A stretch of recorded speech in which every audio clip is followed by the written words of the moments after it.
Hey, folks, John Kelly. Welcome back to the Law Enforcement Life Coach Sometimes Heroes Need Help podcast. Sitting down with JP McMichael. That's a cool name, man. I like JP McMichael.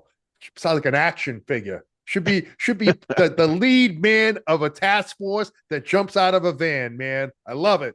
JP on the job, uh, Arlington Sheriff's Office, did a bunch of time, is an author.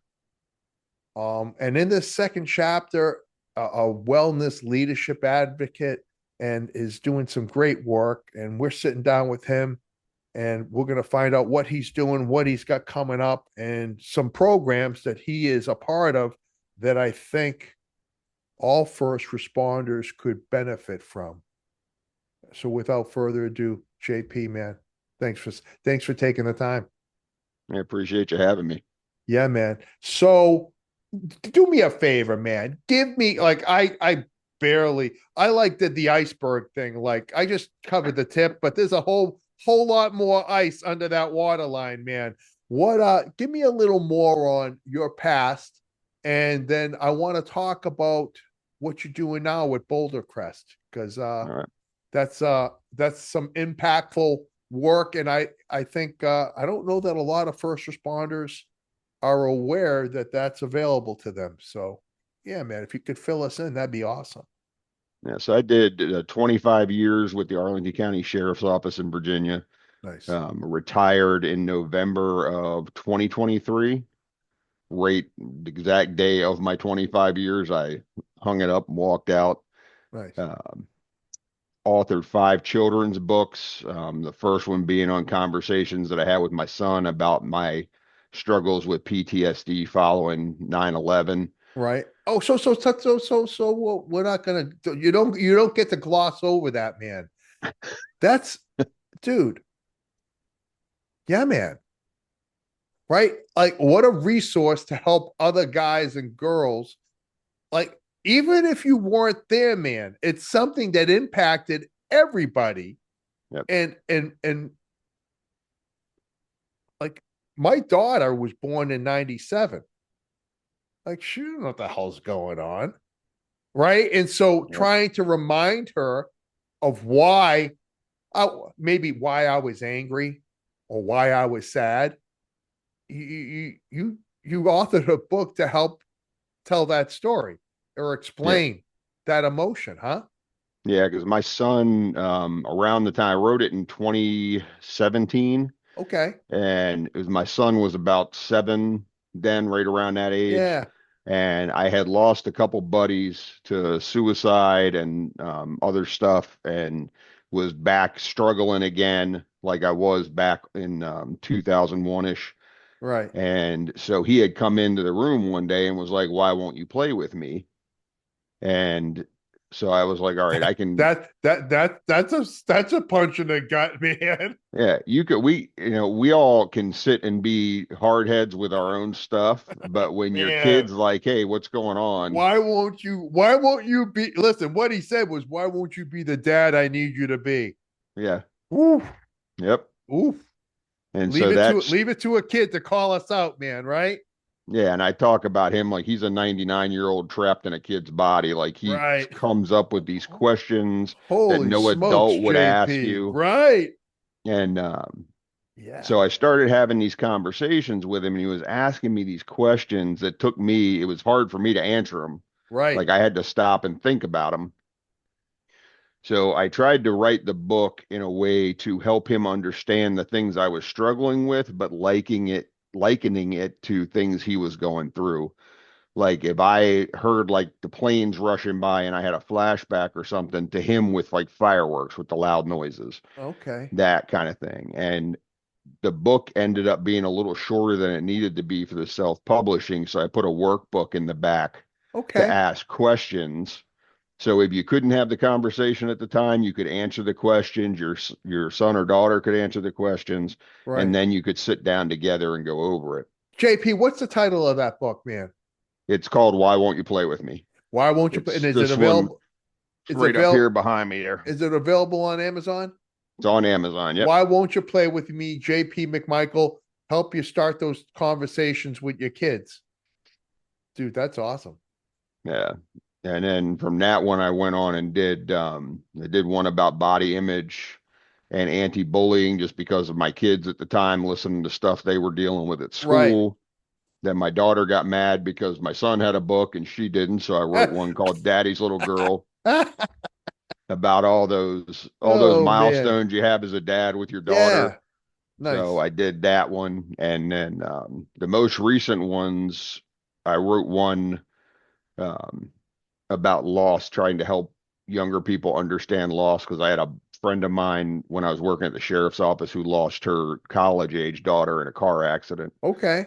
And then the last one was about my service dog, Taz, called The Adventures of Taz, but it's still keyed around Taz going to the dog park and all that stuff and meeting Right. these other dogs, but it's geared towards kids and Understood. things that they deal with. So, Wow. Dude, that's awesome, man. I think, can I tell you? So we get so wrapped up in our this thing of ours that we forget that like your kids didn't sign up yep, for this. Like they're just like they're I don't want to be melodramatic. They can be collateral damage if we don't get our shit together. oh yeah, Right. And so spouses can be like, they never stop loving us, but we certainly don't make it easy for them at times. definitely not. Right. And so I think that you authoring those books and kind of putting into words on the written page ways to have these tough conversations and trying to make sense of emotions, dude, that's awesome. And I mean, I just think that I'm a big fan of whatever gets us talking. Yep. So you got these books, man, which is awesome. And where does that lead us to? Well, I did the first book I did with him was in Yeah, 2017. So then I think it got published in 2019 because when I first wrote it, I'm like, nobody's going to read it. right. All this stuff. All those limiting beliefs, man. Right. I'm Yep. who the hell am I? Blah blah. Right? No, man. And I was out speaking. It might have been when I was up in Canada speaking at their Critical Incident Stress Foundation conference up there. Got a lot of positive feedback from it, and that's when I went and published it. Right. But it allowed me to take him. He went. I spoke at the ICISF World Conference in Baltimore, Right. and I got to take him with me, and he did the book signing with me. Hey, that's awesome. Yeah, and just watching, he was a little ham and eating it up and thanking everybody for buying the book and stuff. So that was it created a good bonding between me and him. Right. And it allowed me to start having better conversations with him because I was being much more present Right. and setting aside time because, we don't do that. And, No. we get so focused on our job that everything else doesn't exist. And that Right. becomes the most important thing. And at the end of the day, job's not going to be there for you. No, man. It's going to be your family, your friends, and your loved ones. So, Right. That's all. You know what, brother? I am so happy you got your head out of your ass. Like I'm yep, so glad you had that awakening, man. And listen, eh, sooner rather than later, right? I don't care when it happened, as long as it happened. yep, We could always look back and go, and point out our missed opportunities. I don't know that that's overly productive since it's in the past. But for you to be able to do that and then make him a part of that whole process, that's awesome, man. yeah, and that ended up. I got my head out of my butt there for a little bit with that, and still had stuff going on, and back and forth, and Right. that was when I had gone down to Grapevine, Texas, to speak at the Concerns of Police Survivors Sure, man. Health and Wellness Conference, and met an officer from Fairfax out there, and we were talking when we got back home, and she was like, "Have you ever heard of Boulder Crest?" And I said, "Nope, I haven't heard of it." And it's 10 minutes, 15 minutes down the road from me. So she's like, "You really need to go there." Right. So I'm And like, all right. so, what is Boulder Crest, man? Boulder Crest Foundation was started by Ken Falk and Josh Goldberg, and Ken Falk was an EOD guy for the military. Okay. He saw a lot of these soldiers that were coming back with injuries and decided to take his land out here in Bluemont, Virginia, and he took part of it and created this retreat. And they started working on programming and stuff to help the reacclimation when the soldiers were coming back. Yep. And then he started hearing about post-traumatic growth. And that was when they really started ramping things up. Josh Goldberg, who's a psychologist, got involved in that. And now they've got the location in Bluemont. There's one in Arizona. They just opened one in Italy, Texas. And then they've got some other branches around. They also have a mobile team that goes around the country and does these trainings, and they're all free. That's So, awesome. so when I went through it, she happened to get me introduced to them right before COVID happened. Okay. So then, the world shuts down. Yeah. And then Did you go before COVID or did you have to go now after? I went at the end of 2020. Gotcha. I think it was the third week. It was a week before Christmas, I believe, was when I went. Okay. And so I'm driving out there and I'm like, I don't want to do this because you stay on the campus for 7 days. Gotcha. No electronics. If you're working, literally, you're up at 6:30 in the morning till 9, 10 o'clock at Yeah. night. So listen, man. So if you can, I want you to walk us through this. So Mhm. Boulder Crest helping first responders, veterans reacclimate, and for those that maybe don't need to be reacclimated with being back in the States, but they need to be reacclimated with themselves, like who they were before they became a first responder, maybe, right? Yeah, And how to I've never been through the program, but how to manage life and get back to being a person that you can be, I would imagine, no? that's exactly what it's all about. So when they're doing, so they have a Warrior Path program, which is majorly the veteran based program, Okay. and they started Struggle Well. So it's for officers and military vets now that are dealing with post traumatic stress Gotcha. issues. So the first when I went through it, I went through the Warrior Path program. So it was me and five other guys. Okay. They were all vets. I was not. 1% of that program was allowed to be first responders. Okay. So I'm going out there knowing I'm the only person in the group that's not a military vet, Right. thinking about sitting around the campfire talking about all my stuff and not looking forward to it. Right. And you go out there and it is just beautiful out there. It's in the mountains. There's four log cabins out there. They've got a lake out back. There's deer running around behind the cabins. And they teach you 30 plus stress management techniques and ways to deal with the issues that you're having. Wow. And So wow. I get out there and I'm just sitting there like, we're all sitting arms crossed. You go into law Yeah, enforcement training, man. Yeah. everybody's sitting like that. Everybody's, yeah, in And they that asked really us, defensive type yep. posturing. And they said, who didn't want to be here? And everybody raised their hand. Right. And I tell you, by the end of that week, we were like, we had grown up together. We still talk every week to this day. Yeah. Texting one of the guys I went through the program with was actually in town the last 2 days because he was working with an honor flight Right. and he let me know he was here. We've caught up a couple times when he's been out here for those. Wow.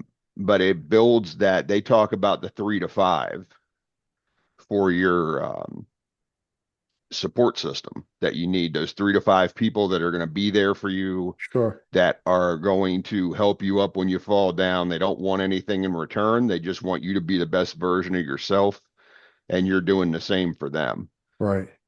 That's So awesome. Yeah, and you're doing kayaking, hiking. They have equine therapy. They teach you transcendental meditation. I think now they're teaching other different meditations, Okay. but when I went through, it was transcendental meditation.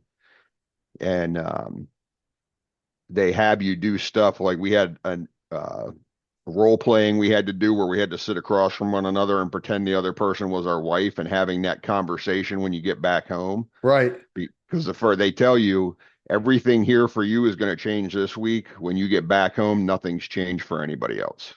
That's an important concept to not only discuss but prepare you for. Yeah. And it was neat. And my son would call me every night because you could leave your electronics in the cabin and stuff. So Yeah. when you get back to the cabin, then you could make phone calls. And my son would be like, "How's summer camp going?" Yeah. And Yeah. I'm Yeah. Yeah. like, That's "This is funny. not summer camp." That's funny. Yeah. But How's they have you up at sleepaway camp? yeah. The bad thing was this place is so beautiful. These cabins are amazing, and you don't get to really enjoy them during the week that you're out there because you're just going from place to place to place. They don't let you know what's coming next. You're not allowed to take the guides back to the room So with there's you. no like itinerary, like they tell you this is what we're doing. Yep. Be You right, know, be here at this time with a water bottle and yep. running shoes or whatever. Yeah, they had every morning we were up, we did the TRX Yeah. workouts. Yep. So we did TRX every morning at 6:30. We had to journal. And then we go back, you shower, come back, have breakfast together, and then your day starts. And you're doing different lessons throughout the day, but you never know what's coming next. Right. And then you have all your meals together, and every night ended around the fire pit. Nice. So in the mornings, the big thing in the morning was not only the working out, but it was gratitude. So every day you had to have three things you were grateful for. Hmm. And every night at the end, you had your big win for the day. Right.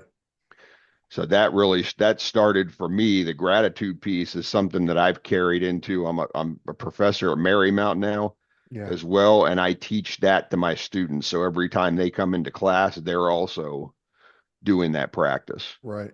It's I have incorporated that um before I go to when I wake up and when I go to bed. That's how I cap my day. Well, that's how I bookend my day. Mhm. And it really, right? I mean, you know this, but you can't be anxious and feel gratitude at the same in the same moment. And Yep. and so a lot of times it's a great reminder for because you become what you focus on. If you focus on all the things that are wrong, if you focus on all the things you don't have, then that's all you see. Right. But Yep. if you focus on the things that you're grateful for, um, you know, it reframes what the day looks like. And I think that there are some very simple but very powerful things that we could be doing for ourselves to change the lens that we look at life through. And Yep. one of those wholeheartedly is that kind of gratitude exercise. Yeah, and it's, the getting up and getting you moving, doing the gratitude, it gets you get your mind refocused. Sure. Because we get up in the morning and the first thing everybody does, you grab your phone. If you're still on the job, you're looking at Oh, emails and all that jazz. yeah. um, and I tell you, when I came back from Boulder Crest at work, my whole outlook on everything had changed completely. I had seen a How so? podcast you were on Yeah. um, before we talked last month. And when I went back to work, it stopped being about me and it became about how can I help all these younger officers that are in here? How Right. can I help my staff better? I was teaching them all this stuff, talking to them about Mm, it. Um, Even when I went out and I was speaking on the road, I would always talk about Boulder Crest, and inevitably there would be one or two people that would come up afterwards, and I was able to get them out to one of the sessions so that they could be involved in it. right. And it's just I don't know how to even put it. It made me refocus on what was important. Instead of just going through the regular day to day of work, I was trying to mentor people. I was trying to, um, when promotions came up, I was taking time to sit down with each of my folks that I knew were going to go for promotions to try and give them like a bigger picture kind of view of things and how Right. to do it. Right. And when incidents happen, sitting down with them and breaking down what happened and kind of getting them to think about what they could do better, what they didn't do, Right. those kind of things. JP, you've always had the capacity to do that. But when you're not at peace, when your life is on this emotional roller coaster, you don't have the capacity to be that mentor for anybody else. Yep. Your life side if your life sideways, who are you giving direction to? Who are you caring about? And so you go into Boulder Crest and embracing those philosophies and those exercises and that shift in mindset, um, huge impact. Huge And impact. it was simple stuff too. We didn't have instructors. We have guides there because everybody, if you're working with Boulder Crest or you're working with the Struggle Well program, is because you've gone through it. And all you're doing is walking alongside somebody. You're not telling them how to do things. You're showing them what's worked Right. and you're helping them kind of walk along their path to get to where they are. And when you finish those programs, like I said, with my guys that I went through with, I think we had an 18-month follow up at that point. So we met every month online. We had some online stuff to do. Now they've knocked it down to 90 days Okay. because of what the research has showed them. But even when we do the programs like Struggle Well is usually at an academy or at a department that we do for that group, Yeah. they still have that online follow up afterwards and it brings them into that network so they have that support system in there. Right. But it's amazing watching as you're going through the week, it's very much focused on you. But when you get to come in and either you're going through the process to become a guide, watching the process work on the people that are in the group and watching them as they're going through these things and seeing that moment when the light gets turned on, Yeah. it's just amazing how that process works. Yeah. I've got to imagine. Is it something? So let me ask you, Mhm. JP, is it something where you recognize and acknowledge at some point during that week that there's an impact? Or is it something that you uncover later? Like, are you aware in the moment, like, oh, do you have that aha moment there, or is it something where you after you've completed the week program and does that make sense? Yeah, I had several of them there. Okay. But I also had them afterwards because when they teach you this stuff, they tell you that they're practices. They want you to it's something that you're doing every day. It's not a tool because you're not pulling it out to fix something that's broken. You're going through these every day. Okay. And as I've gone through the practices, I'm constantly reflecting on the stuff that's happened in the past. So I've had a lot of moments like that. Um, at the event, I had several of them. Some of them were sitting around the campfire at night Yeah. where we were having discussions. Other ones were through the different exercises that we did. Um, just whatever we were talking about at that moment or hearing from one of the other guys in there, their experience made me go, oh, okay, maybe that's why I'm doing what I'm doing. Did you think and have some anxiety during those fireside conversations that your trauma or your experiences were not gonna did you do this thing in your mind like, well, these guys are in the military, their pain and their PTS is here. I'm just a cop, so I don't have the same level of trauma. So I shouldn't even be sitting around this fireplace. Did that dynamic play in your mind at all? Yep. And actually, one of the things I actually brought that up because one of the things that we do, they have a labyrinth out there that you go through. And you carry this big boulder when you're going through it. And at the end, when you get to the center of it, you're setting it down and it represents what you're carrying when you come in. Mm-hmm. And at the end of it, you're doing it again, but you're doing it as a team and they select one person as a leader. And I told them when we were going through that process, I'm like, I don't feel like I belong here Right. because of what you just said. And they were like, you're out doing this stuff every day. We're going out on deployments for months at a time. Yeah. And I mean, they welcomed me in from day one like I was one of them. Right. I think that that's something that first responders need to probably get over, the fact that not everybody in the military, um not everybody's experiences are unique to them, and Yep. the fact that you weren't deployed in Afghanistan doesn't make your mental health and the struggle and the fight to get back to a place of peace any less. Yep. Everybody's got everybody's got shit, man. Yep. Um and I think, for whatever it's worth, the first responder, they don't deploy and come home. Their deployment doesn't end. It doesn't end for Yep. 30 years.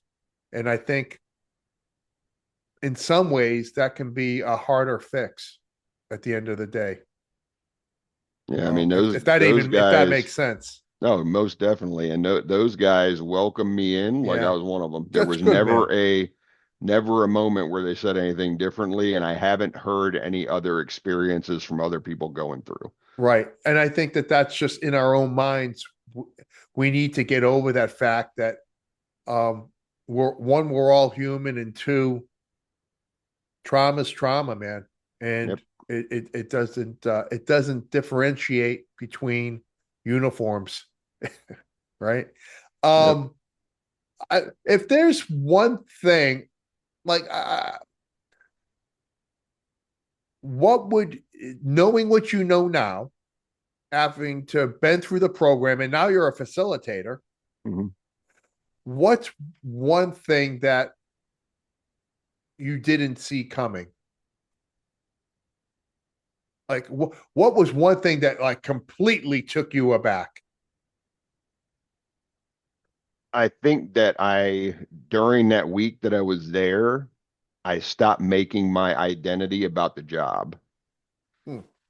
One of the exercises we had to do the thing beforehand where you're describing yourself and putting all the words to describe yourself. And the second time we did it towards the end, it was the first time that I didn't um, have first responder or whatever in there. Right. And I realized all the other things, whether it's being a dad, a husband, a brother, or son, whatever, all these other things that I have, and that this is just a job. Yeah. I think that was the biggest part, especially coming back to work. It made me look at things differently when I got back to work, and it started making me deciding how to run my day better. Instead of everything being focused on the job, now I was more concerned about, okay, when I get home, the conversations I'm going to have. What are we going to do tonight with the kids? All that kind of stuff. Yeah. It's amazing. Um, Once you realize that you dictate your day, like, you you decide the kind of day you're going to have. Yep. You decide whether that'll let things derail you. You decide what to get upset about, what to dismiss, what to be intentional about. These are all decisions that you get to make. You're not a passenger that doesn't have control of where this vehicle goes. You're Yeah. driving it, and I would imagine that's one of many insights that Boulder Crest probably gave you, right? Yeah, that. And then I started doing every quarter, I would go out and rent a cabin somewhere and leave the electronics at home and just take those 3 days and sit down and reflect on what I had been through Yeah, since the last time, where I was at and where I wanted to go, and adjusting the goals that I had set or the different things that I had a journal that I always kept right. about what I wanted to get done, and it allowed me to start refocusing and reframing everything. So I would do that every quarter, and that was kind of like recharging the batteries every time. Speak to like leaving the. I think that I think again when people look back at technology, like for every positive thing, it's probably going to be if it hasn't already been identified as the thing that has divided us and removed our ability to connect with each other as human beings.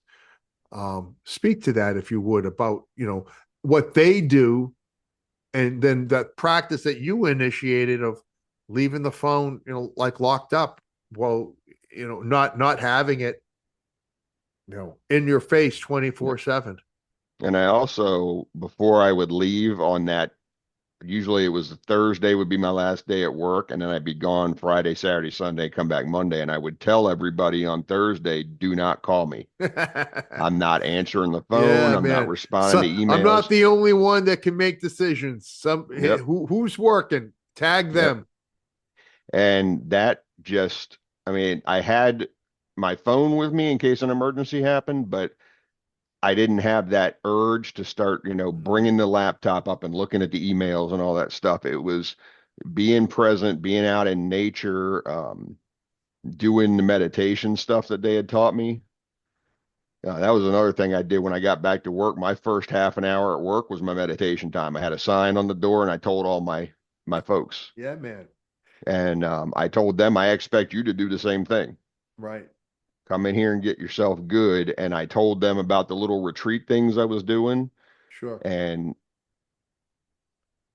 I think everything I tried to do, I tried to push forward to everybody that was around me, whether they were working for me, not working for me. I wanted, because it made such a change for me and made my home life so much better, I wanted to share that with everybody. That's awesome, man. It's like right now, and I'm not comparing it to like you going away and going to training, but right now, let's just say you go away, you go to training, you don't come back and put on a presentation of what you've learned. And, you know, you go Nope. half the time you go away, nobody's nobody's taking copious notes, nobody is attending with the intent to deliver the information that they've absorbed to their folks. That's why they went to training. They went to Yep. training to get information, tools, tactics, a way of thinking about something, and bring it back to the agency, and then like give that information to other people so they can benefit from it. Nobody does that, but Yep. you could have, when you went to Yep. Boulder Crest, kept all that information to yourself. And Yep. then I always say, man, you know, why would you rob somebody of your experience? Right? I mean, Yep. you decide not to share, then nobody benefits except you. Yep. And so you come back to the agency and you're in your own way running your own little Boulder Crest. Yep. The unofficial, like, hey, these are some things that I learned. Why don't we start incorporating them? And being open about like areas where I sucked at, Yeah. and just especially when I was mentoring people, or if we had a promotional exam coming up, like telling Yeah. them like, here's where I struggled Right. starting out as a supervisor, or this is when I go home at night, I have absolutely sucked in that aspect, and Right. here's what I'm doing to try and make it better. because I didn't want, and it's the same thing what I'm doing now. I don't want anybody to be in the position I was in 2003 where I tried to take my life. Yeah. I want, especially these younger folks that are coming in, I want them to get straight right in the beginning and Yeah. enjoy, because there's so much benefit to the career if you're present and you're getting to meet all these different people and enjoying what you're doing. It's the best job in the world if you're healthy mentally, Hmm. emotionally, physically. It Yep. really is. And I think we do a pretty piss poor job of preparing our people to meet these challenges physically, emotionally, spiritually head on. Like, Yep. we wait for the crisis instead of equipping them with the skill sets and tools right out of the gate. So, you know, it ebbs and flows. But right now, we're up and to the right, and then we drop, and then we know the drop's coming, and then Yep. everybody's scrambling for services. Um, what if up and to the right never stopped? What if we just kept getting better? Yep. Right? And we do that, I think, by incorporating programs like Boulder Crest. Maybe, what would our profession look like? What would our leadership look like if we didn't wait for the crash? What if we were proactive in introducing these habits on a daily basis? These are the things that we need to be doing to stay healthy, to counteract anxiety, stress, trauma, and improve our communication, caring, and how and the lens that we look at this profession through. Um, like we could do that. Like you did Yep. it when you came back. It took Cool. you going to Boulder Crest to do that, but Hmm. now we know. Well, and like Virginia State Police up here, they're sending all of their staff through it. So through the Struggle Well program. So they're having their civilians and their sworn staff, Absolutely. supervisors, everybody's going through it. Yeah, Um, man. and you have agencies down in Florida. There's a couple agencies out in Arizona that are doing it. I'm sure there's more that I don't even know, but Of course. I know it's becoming a much bigger thing now. This because, like I said, the Struggle Well program, they're doing it at the agencies, so you're not having to send people away for the 7 days. They're doing a Sure. 2 day class, a 4 day class, 5 day class, and they have a 1 day class for the executive command to kind of let them get the overview of the program to Right. see. So hopefully get them to buy in, right? Hmm. That's awesome. That's awesome. Yeah, man. I mean, it's the human condition. It doesn't matter what your job is. Um, these are skill sets that everybody benefits from. Yep. Make you a better human being, right? And it's not that the stuff that they're the practices they're learning, it's stuff that you for most part you knew when you were a kid, like breathing and going out for a walk and just asking questions and being present and physical activity, that kind of stuff. Right. Yeah. Somewhere along the way, man. I always say this when I speak. When we stop doing the things that make us successful, we can't be surprised when Yep. we get sideways, right? I mean, Yep. stop doing the things that make you successful and then scratch your head on why. It doesn't come on, man. We're better than that. Yep. Oh man. I you said, you have some trainings coming up over the next 3 months, do you? Yeah, we have a bunch of them scheduled. So I work in Maryland, DC, Virginia, Pennsylvania area. Okay. So when agencies schedule the trainings, then we get assigned as guides. We always do it with at least two people Okay. and kind of we split up how we do the trainings. They don't have like where we would do a conference or where you would speak in an event. It's not something where people are going to be able to come sign up for. Um, but the agencies will bring us out there to do the class for them. And then, it gets spread by word of mouth, that kind of thing. But when I've gone to conferences and spoke, especially after going through Warrior Path, a lot of people would come up afterwards and be like, I've never heard of this place. Right. And especially since it's free, I mean, they even, if you're out on the West Coast and they have nothing out there, but Virginia has an opening for their class, they'll fly you out here. They pick you up at the airport, bring you there. You just have to bring yourself and the list of stuff they give you, and that's Right. it. That's awesome, man. That's awesome. And so I'm going to put, JP, all of this information on Boulder Crest on you, how we get in touch with you Okay. in the show notes. But if for somebody that's driving around, I know you've got your website, catalystofchangeassociates.com. Yep. Right. Our Boulder Crest. I mean, I'm sure if they just Google Boulder Crest, and maybe it's bouldercrest.com. I'm going It's out. bouldercrestretreat.org. There you go. bouldercrestretreat.org. A closing thought, JP, something you'd like to leave the listener with. Just remember, like you said, greatest job in the world to have, but be present for the other stuff. Remember, it's not who you are. You have so many other roles in this life that are super important, and you don't want to have everything focused just on the job and let the relationships around you squander. Yeah, man. You can be awesome at work. But it's more important for you to be awesome at home. Yep, most definitely. Ladies and gentlemen, JP McMichael, badass name, man. We got to start a TV program, the JP McMichael Hour. Brother, thanks for taking the time. Appreciate you having me. Thank you. And that is that, my friend. Good job, man.